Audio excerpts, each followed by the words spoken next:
Welcome to the Whole Health Empowerment Project podcast. This show is for women over 40 who are trying to create balance in their life when it comes to food, body, self-care, and wellness. You struggle to put yourself first, to maintain consistency when something isn't perfect, or maybe you feel like you don't have enough time or willpower to achieve the goals you desire. I'm your host, Trisha Stefankowitz, registered dietitian, nutritionist. I've worked with women like you achieve their goals by focusing on the next best step, no matter how messy, and meeting you where you are right now. In this show, you'll learn practical information, actionable strategies, and mindset tweaks so that you can feel healthier, more comfortable in your body, and make choices that work for your life. Come join me in failing forward, one imperfect step at a time, into the journey of health, wellness, and self-care. Welcome to your new project.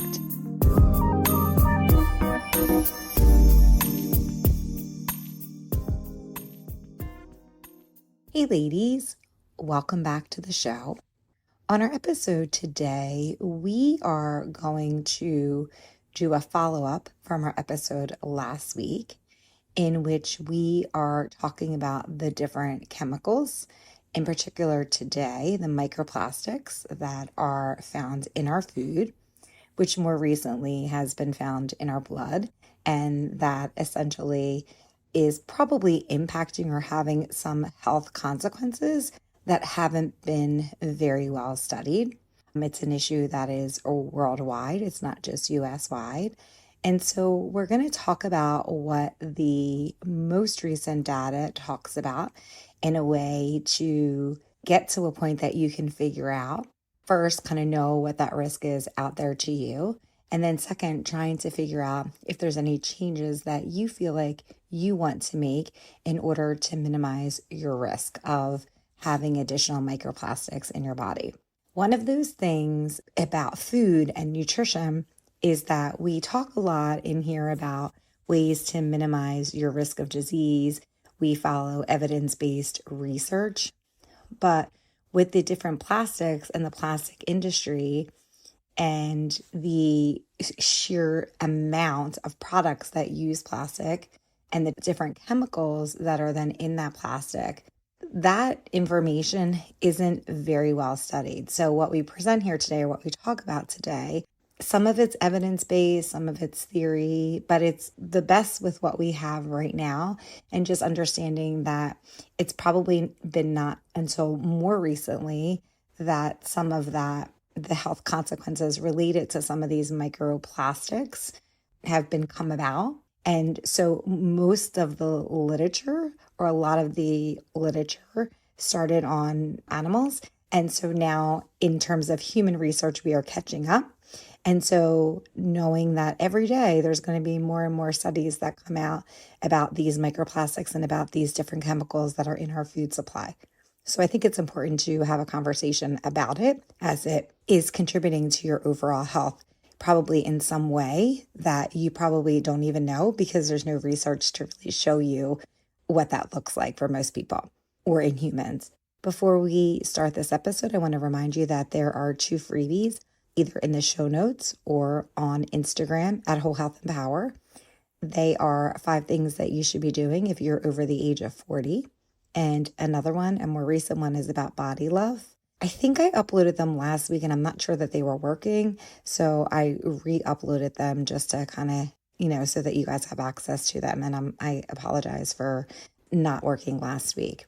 Okay, so now we're going to move on to this topic about microplastics and kind of just plastic in general. Plastics really started to be sold everywhere around us starting in the 1920s. And what we know is that current day plastic is found in everything. So we know that there is plastic in everything. And there are currently millions of products on the market, probably more according to where you live. And there are about 1,000 chemicals that reside on these plastic materials, most of which the chemicals are unknown or have not been tested, or maybe have just been tested in animals. And so we have millions of plastic containers everywhere. We have thousands of chemicals on these plastics, and we don't have a lot of information about what these are doing. We just know that we're starting to see, since plastic was first introduced almost 100 years ago or 100 years ago, that there are now complications related to that plastic staying around for a really long time and the sheer volume of plastic that's used worldwide. The two of the most common chemicals that are on plastic are biphenyls and phthalates. And this is what most of the research that we're going to talk about today is going to be focused on. When we talk about plastic, that it's everywhere, it is in everything. And when it comes to our food and nutrition, it's very prevalent on how we make and prepare our food, including our tableware, our cutting boards, our storage containers, our straw, what we use to cover food and to store it, the way it's packaged. It's in baby bottles, it's in spices, it's in tea bags, it's everywhere. It's in our clothes, in our cars, on our furniture, on our floors, in our toys, in our medical supplies. The pills itself can be covered with plastic in addition to the pill bottles. It's on receipts that you get at the grocery store, the dust on your home, the phone case you carry, and all personal care items that you use every day, including shampoo and mousse and fragrances. So a big problem here when it comes to plastic, that it takes hundreds and hundreds of years to break down that plastic according to whichever plastic is being used and according to how big the plastic object is. And what happens is that over time, these particles, as they start to break down, they start to break down into these like tiny, like I think they're 5 millimeters or less pieces. And those pieces are called microplastics, which is what we're going to talk about today. So microplastics, again, less than 5 millimeters, they occur from things that are small, really small things that have just continued to break down, or they can be from something really big that has broken down for a longer period of time and just continues to break down. The difficulty with microplastics are because of how small they are, they're much more difficult to clean up, and their bioavailability increases so that they can potentially impact more species than the larger objects. So if you have these microplastics everywhere, say in our ocean, which we will talk about, it's going to do more damage because you're going to probably have a huge amounts of them in smaller numbers, and they're going to settle in like algae and all of the things that fish feed on, the plankton, as opposed to having a large object that you can see, capture, and that probably isn't going to take up as much space in the long run, and it's not as insidious. More recently, there has been some studies to really start to figure out what is happening to our bodies and how are these microplastics, like how prevalent are they? And one of the things that they're starting to see is that they're everywhere. More recent studies have found microplastics in human blood and organs, and that's worldwide, so that's everywhere. Microplastics have been found in warm waters, in Antarctica, everywhere. And so one of the things that can be a problem with microplastics, besides its availability and how prevalent it is that it is also found in human blood. Once it gets into the blood, we know that it probably goes into our bloodstream and then it settles into organs. I think I read somewhere in research that they've seen it in like 15 organs, but the two that are the most prevalent in terms of where these microplastics settle are in your colon and in your liver. So it starts to make you think like, oh gosh, and what is that doing? And I don't know that anyone can capture that at this point. And so it's trying to figure out like what happens with those microfibers, delete them. Because of the prevalence and that microplastics have been found in human blood and now in different organs, scientists start to really try to figure out what does that impact do to our health. We know that there's an increase in food allergies, there's an increased risk of different cancers. There's all of these things that are increasing, but nobody knows why. So microplastics are being studied just in general because it's something that's foreign to our body. And our bodies don't like that, right? So some of the potential health impacts that have been studied thus far in humans would be that having a concentration of these microplastics in our body causes more oxidative stress. What does that mean? Well, it means that you have this imbalance so that you have more free radicals, which you don't want. Free radicals are like those like broken pieces of DNA and all of these things that really don't like, you just don't want them because over time they can cause different diseases and more inflammation. And so there is more oxidative stress associated with these microplastics. So you have more free radicals, you have less antioxidants. Antioxidants are really helpful in terms of decreasing oxidative stress. So what the result is that you have this imbalance of your free radicals, you have more free radicals, less antioxidants, and that results in inflammation in your body. So I know you've all heard of inflammation because there's so much research right now about inflammation. Inflammation is important because the more inflammation, we know that there is a link with possible disease development. So that whether that includes obesity or cardiovascular disease, we also know that this oxidative stress can have an impact on fertility, rapid aging, all of these different things that we don't want. So that's the first thing that we think is associated with microplastics. Second is metabolic disorders are increased with microplastics. There can be an increase in diabetes, type 1 or type 2. So that's whether your pancreas is working or not, or if you're having some kind of insulin resistance. And, who knows what it's doing in terms of there are inherited metabolic diseases. I'm not really sure that there's any research that goes into what these microplastics are doing. A really big focus is on reproductive disorders and fertility. More importantly, infertility resulting in microplastics. I had a hard time in terms of fertility, and I know lots of other women have a hard time in terms of infertility. I don't know if anything is related. I have no idea, but just know that there is an association somewhere when it comes to reproductive, when it comes to microplastics, and it's men and women.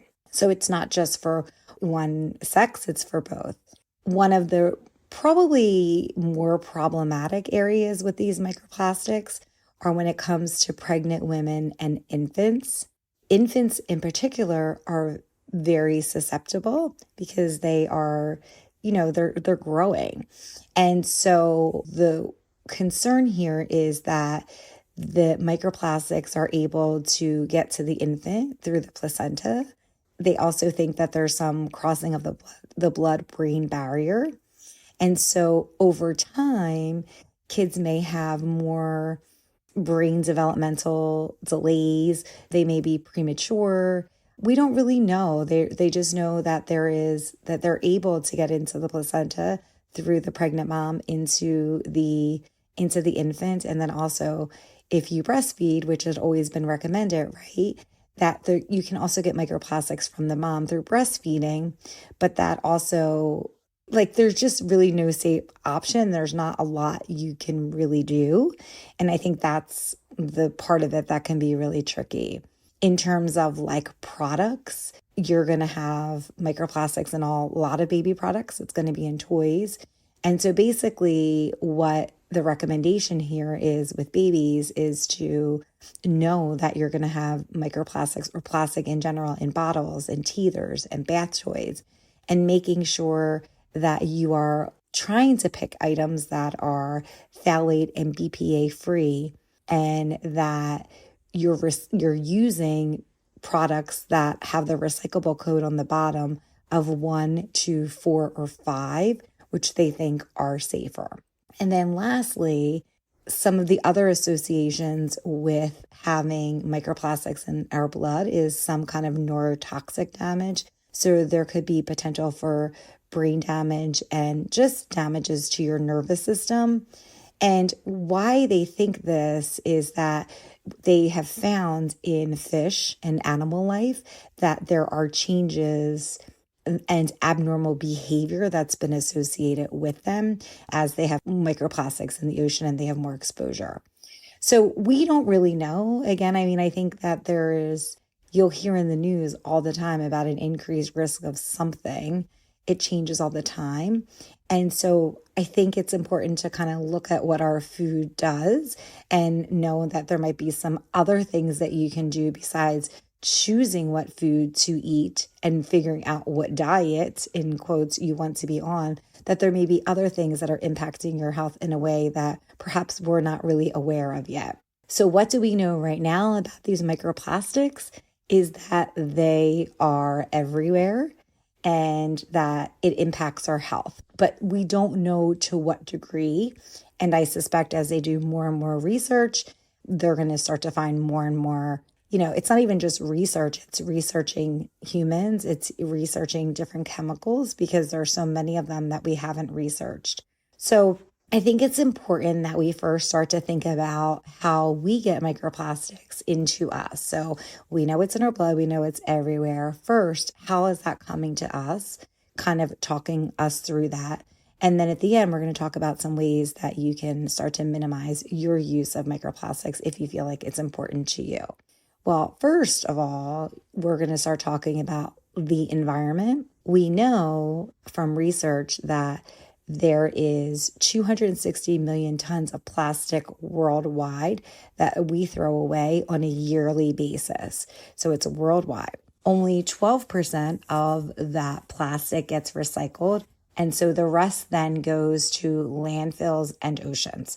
When they go to the landfills, they essentially sit in the landfills, and because plastic takes a long time, depending on what type of plastics to break down, as they break down, the plastic leaches into the soil and leaches into the air. And so now you are contaminating the soil and the air with those chemicals. And then also the plastic itself is going to continue to release chemicals in the process of when it's breaking down. If the products end up in the ocean, there are some nature articles and researchers that talk about how this happens in the ocean, and there's just so much to it. But basically, wastewater, wind, rain, floods carry any plastic that's on land into the ocean. And they really talk about here single-use plastics like the plastic bags, the straws, cotton buds, wrappers, because they're so lightweight and they just can kind of blow around everywhere, that they're going to be the ones that are most at risk for getting into the rivers. And then once they're in the rivers, subsequently then into the ocean. There is going to be further waste created from beachgoers, from boats that are traveling in the water, fishing and farming practices, and then also like the way that waste is disposed of and the amount of waste. And so when it's in the landfill, the damage is that the plastic just stays there and just continues to break down, releases chemicals into the ground, into the air, and then whatever chemicals are on the product that maybe you didn't know are then potentially going to be released. The same happens in the ocean. The products, once they're in the ocean, they don't go away. They stay in the ocean for as long of a time as either somebody cleans them out of the ocean or they just continue to break down. And what happens is that everything that lives in that particular ocean feeds there. And as they continue to break down them and become microplastics so that they're super tiny, less than 5 millimeters, it starts to get everywhere and it interrupts the delicate ecosystem that relies there. And so you are now going to start having any of the fish that's feeding off the plankton, that's feeding off the algae, that's feeding anywhere.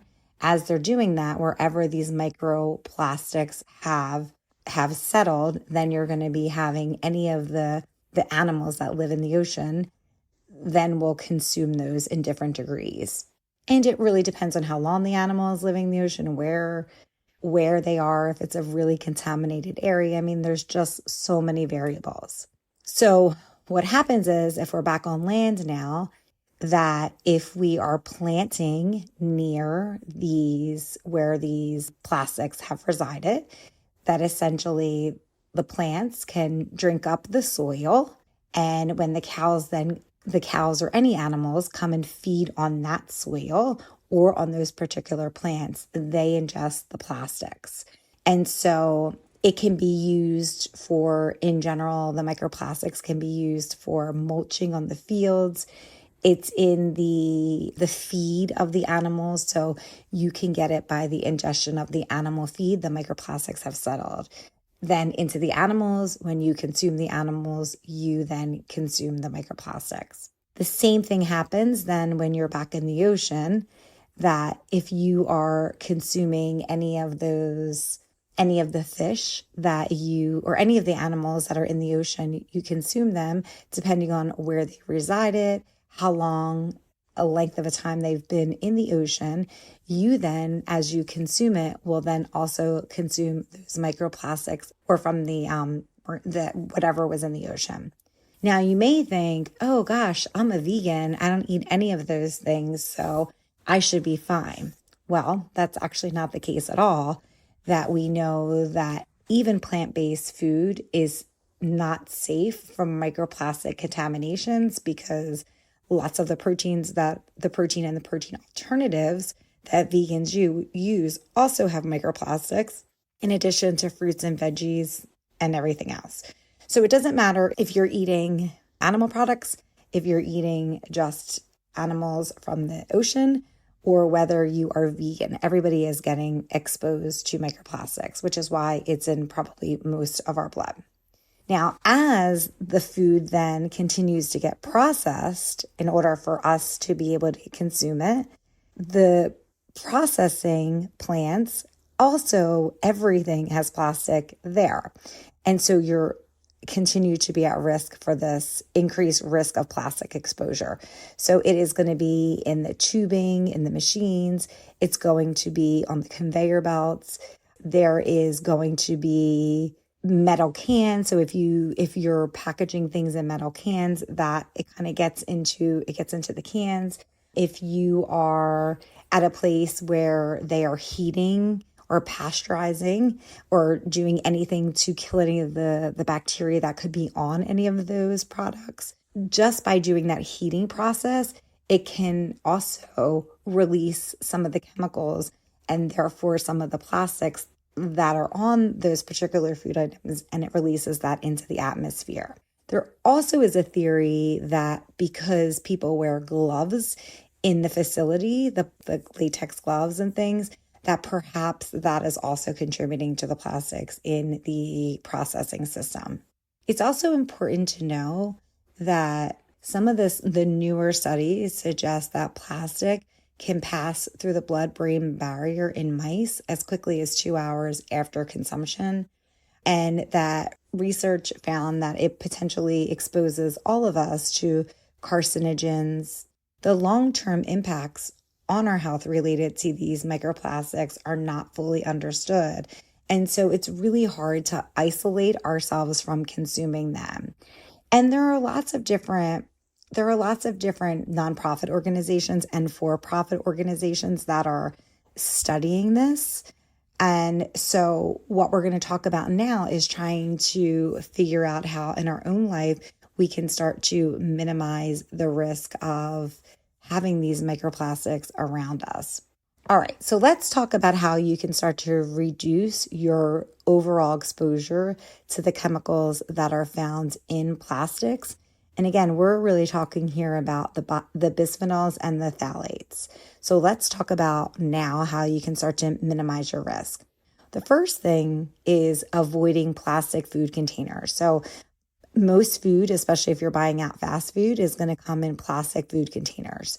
The goal here is that you do not reuse any of these plastic containers. So what the research shows that if you microwave these plastic containers, that essentially all of the chemicals that are in the plastic container are released and then therefore then released into your food. And I remember this research from like years ago, but I never really dove into it because it just sounded like so sci-fi and that it couldn't really be real and that maybe it wasn't something that I needed to think about because it just feels very overwhelming. But then as I really started to study the literature and what they think, I think it's probably worth not using those plastic containers and really focusing on if you're using a microwave to reheat your products in glass or silicone or something like that that's deemed safer. I know for my son, I have containers for him for school. And when I started to really look into the research, I was like, oh my gosh, I'm giving him like single use, like plastic containers. Now, I think in my head, I thought, well, he's not reheating anything in there, but I still do think it's probably worth a look in changing what I give him to take to school and really trying to explore something that is an alternative that may work better for him because he's little. And so that can be challenging in its own right because I know that a lot of those products for kids, especially that are more like environmentally friendly, also tend to be more expensive. And this is what you'll see. I think this is kind of where we're at worldwide in the industry, especially in the States, that the things that are going to minimize your risk in terms of your glass products and your organic foods and things that we know have better feed for your animals tend to also be more expensive. So I think it continues that disparity that we already see when it comes to our food supply in general. All right, so let's go back to these plastic containers. Okay, first thing is that you, again, don't want to use plastic containers in the microwave. If you are putting something in the microwave, you want to make sure that you have a microwave safe container or cover. So first use a microwave safe container. And then in terms of your cover, making sure that it's microwave safe glass or ceramic. You want to avoid excessive heat in general when it comes to plastic, because we know that any heat, whether that is from a microwave or whether it's from a dishwasher, it exposes those plastics to high temperatures, especially if it's for a longer period of time. That can also be like if you're exposing it to sunlight or placing them near a hot surface. All of that heat just continues to release those chemicals into the environment, into the food that you're consuming. Another thing I would say is that you want to use containers that are labeled as microwave safe. Microwave safe are usually have been tested and found to release minimal chemicals when heated. So you really want to make sure that you're doing that. Also, when you're storing food, I would also start thinking about storing food in a glass container. And what they also want you to know in a lot of the recommendations is that some of those containers, even if they're glass, have plastic lids. And so you really want to try to keep the food in the glass as low down as possible so that it doesn't come into contact with the plastic lid when you're storing it. Some other things that are kind of talked about or recommended are essentially anytime that you have any hot food after you're done heating it, you don't want to dump that hot food into a plastic bowl to store it or put plastic wrap on the top for leftovers.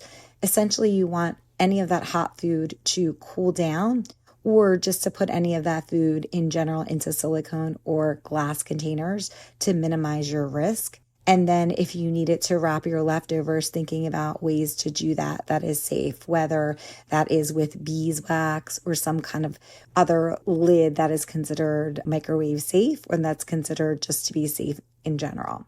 When it comes to, which I don't know if any of you guys know that, and I think I learned this a long time ago, but I couldn't remember, is that acidic food or beverages can increase the likelihood of chemicals leaching from the plastic. So I think back in the day, I would store like tomato sauce in a plastic container, and I would always be worried like that it would mess up the plastic container because now it's all like orange and red. But in the reality of it is that essentially any of those tomato-based products, are going to essentially leach into the plastic. So you want to really avoid storing acidic items in plastic containers. And that goes for citrus fruits too. So we know like anything that's acidic, whether it's tomato products or citrus fruits, you really want to try to keep them away from plastic so that they don't leach into there. Also, you can look at the bottom of the container and look at the recycling codes. Plastics tend to have recycling codes that are on the bottom of them. And the codes range in all different numbers. But what we know is with numbers 1 and 5 are considered safer options for microwave use, if in fact you are using plastics for microwave. The second recommendation is to steer clear of fast food. And that is for 2 reasons. First is that in some of the tests that have been done on different products, especially fast food products, we know that there are higher levels of the phthalate in it. And they don't really know why. They think it, again, is because of these vinyl gloves that the workers are wearing at fast food restaurants. And they know that those gloves, or the chemicals that are found in those gloves, are very easily able to get into these items. And then the second reason, which we're going to talk about in a minute, is that they're high in fat. And there has been an association with foods that are really high in fat that tend to have a little bit more chemicals in them. If you're somebody who's eating takeout once a week, that's very different in terms of what your exposure is going to be versus somebody who lives in our modern culture and is eating takeout more of the time. So knowing that the takeout containers in general are going to have exposure to different microplastics and also whatever is in the food. And then in addition to the gloves that are potentially also leaching chemicals into these fast food products. The next thing is limiting your high fat foods. Now, I just kind of talked about that. So for whatever reasons, they think that why fast food is at a higher risk is because there usually tends to be higher fat. They think that there's some research that found that when they're higher fat food, there's more plasticizers that are found in those foods, and they're not really sure why. They don't know if it's because it's a higher fat content or if some of those plasticizers are known to be fat soluble. And so that's kind of what they're doing. They're just staying in the fat because they're fat soluble. So it's another reason to kind of think about what you want to do in terms of your fast food consumption. Eating fresh, minimally processed foods is another way to decrease your risk of microplastics. You want to also, when you're grabbing your fruits or vegetables from the supermarket, don't put them in a produce bag because then you're going to then further contaminate them with plastic. And I would also say, we had talked about on our last episode of looking at what this year, if you are in the States, what this year's dirty dozen for vegetables are and what the clean 15 are for vegetables, because buying organic can be really expensive. And so try to really focus on the foods that tend to have the most pesticides in them. And that should hopefully help minimize the cost a little bit more if you're focusing on things like that you want to buy organic, things that have more exposure to pesticides. They're going to be things like your berries, which are really hard to clean, and things that are kind of dropping from a tree and sitting in the soil, as opposed to some of your things that have a skin on them may be a little bit more protected, because once you take the skin off, that protection, it has protected that particular fruit or vegetable. So again, trying to eat minimally processed food. What I would also say to that in terms of overall environmental impact is buying local.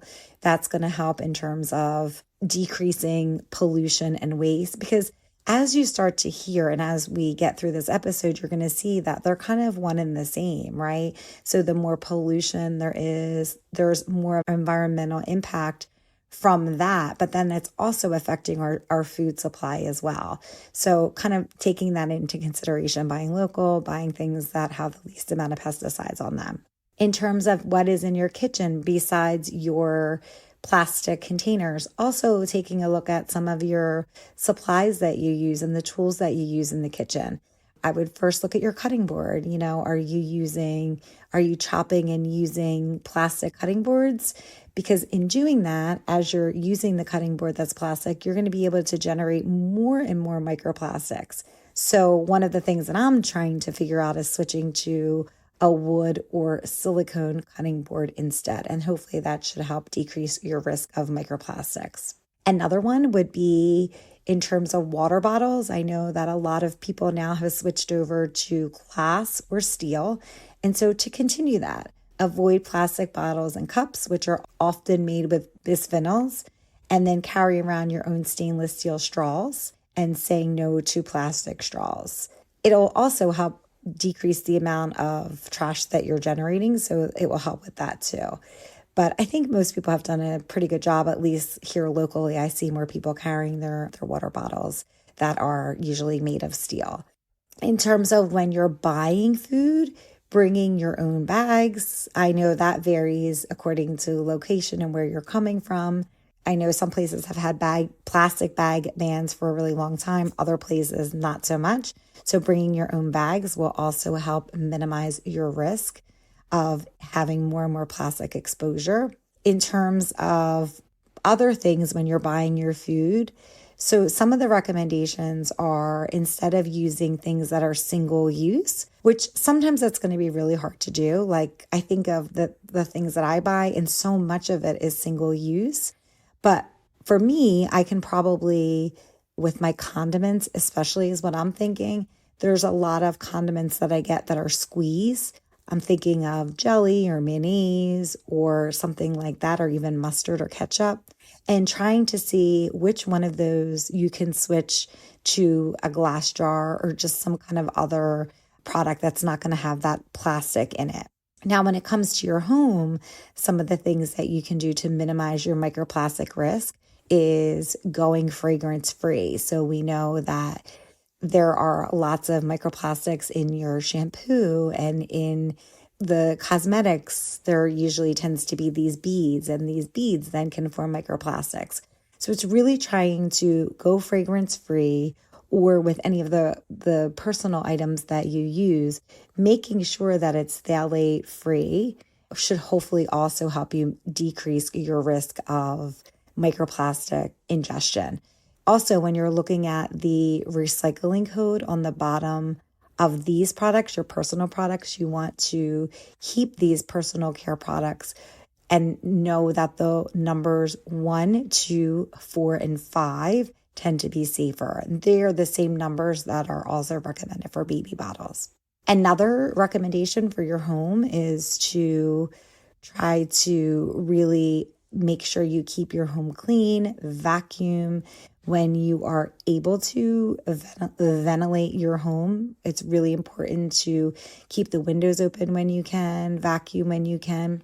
And why that's important is that these phthalates, they are typically used in furniture. They're used in the lining of your shower curtains. They can be off of your vinyl flooring. And so over time, it accumulates in dust that settles in your home, which then you're inhaling.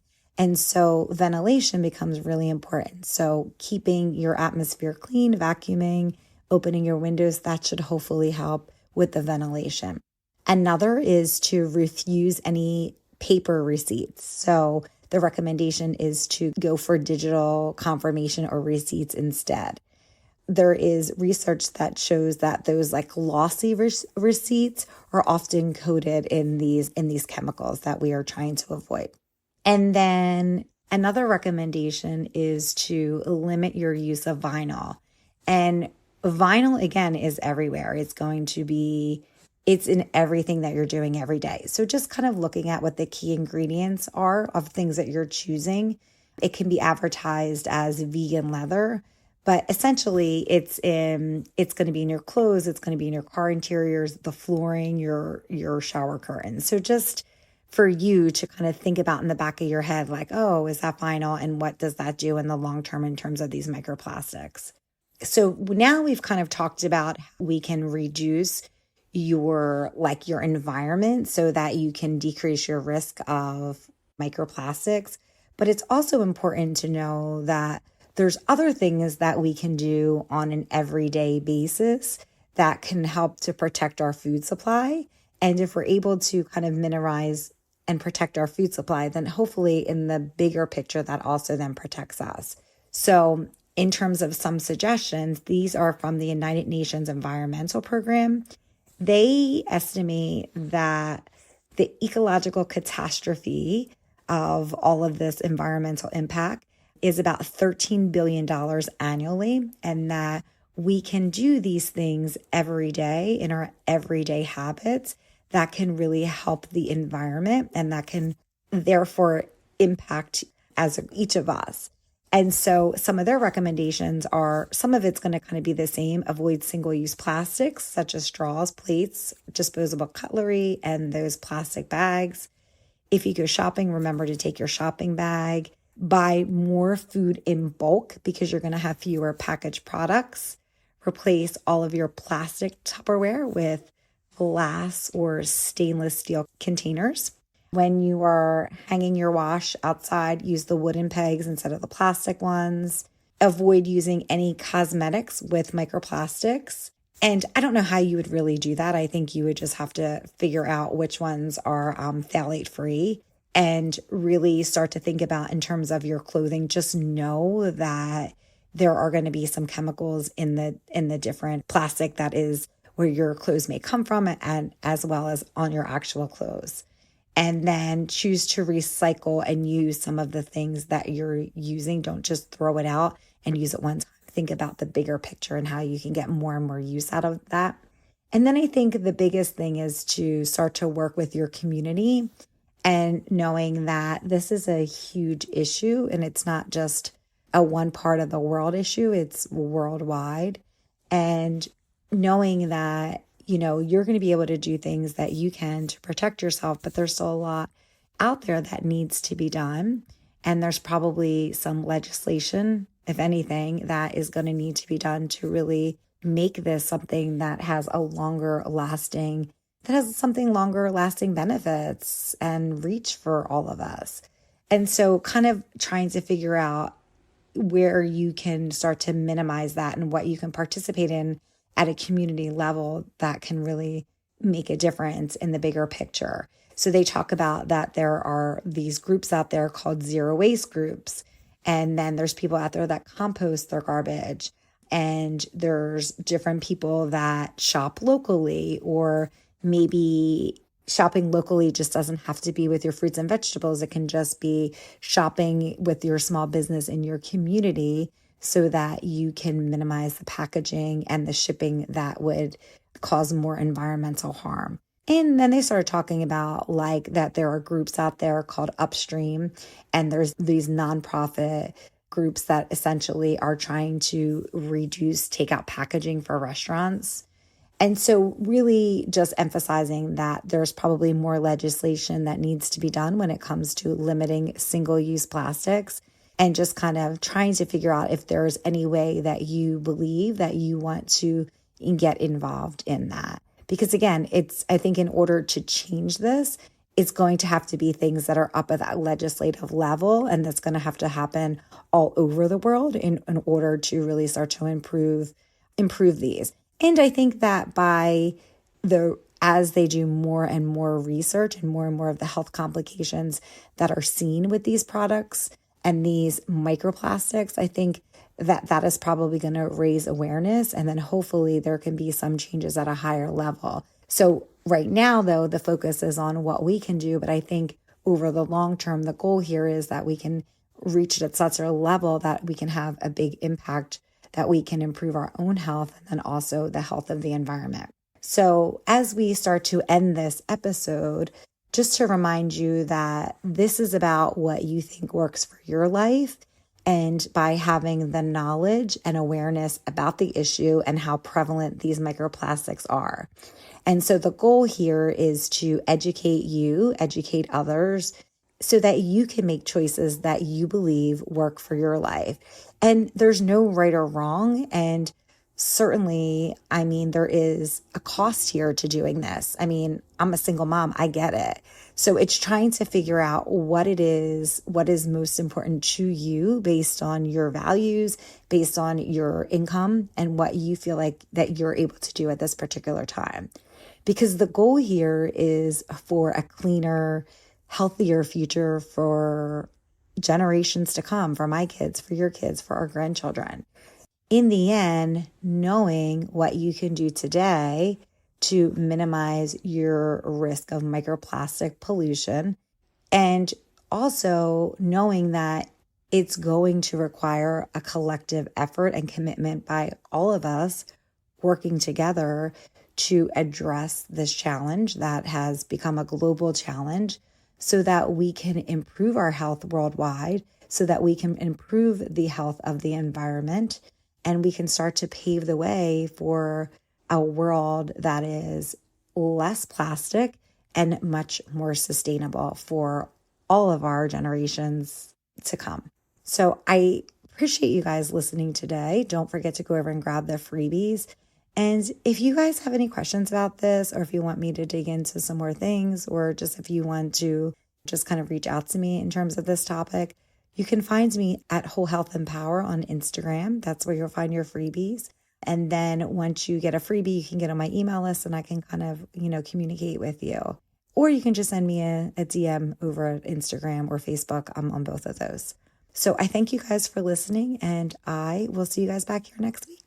Bye. Thanks so much for listening to this episode. If you found value in this podcast, please rate, review, or subscribe on Apple Podcasts or Spotify. Don't forget to share this episode with your friends. Together, we can take tiny, imperfect steps towards creating the whole health we desire and deserve. Don't forget to grab your freebie. You can find the link in your show notes or over at trishard.com.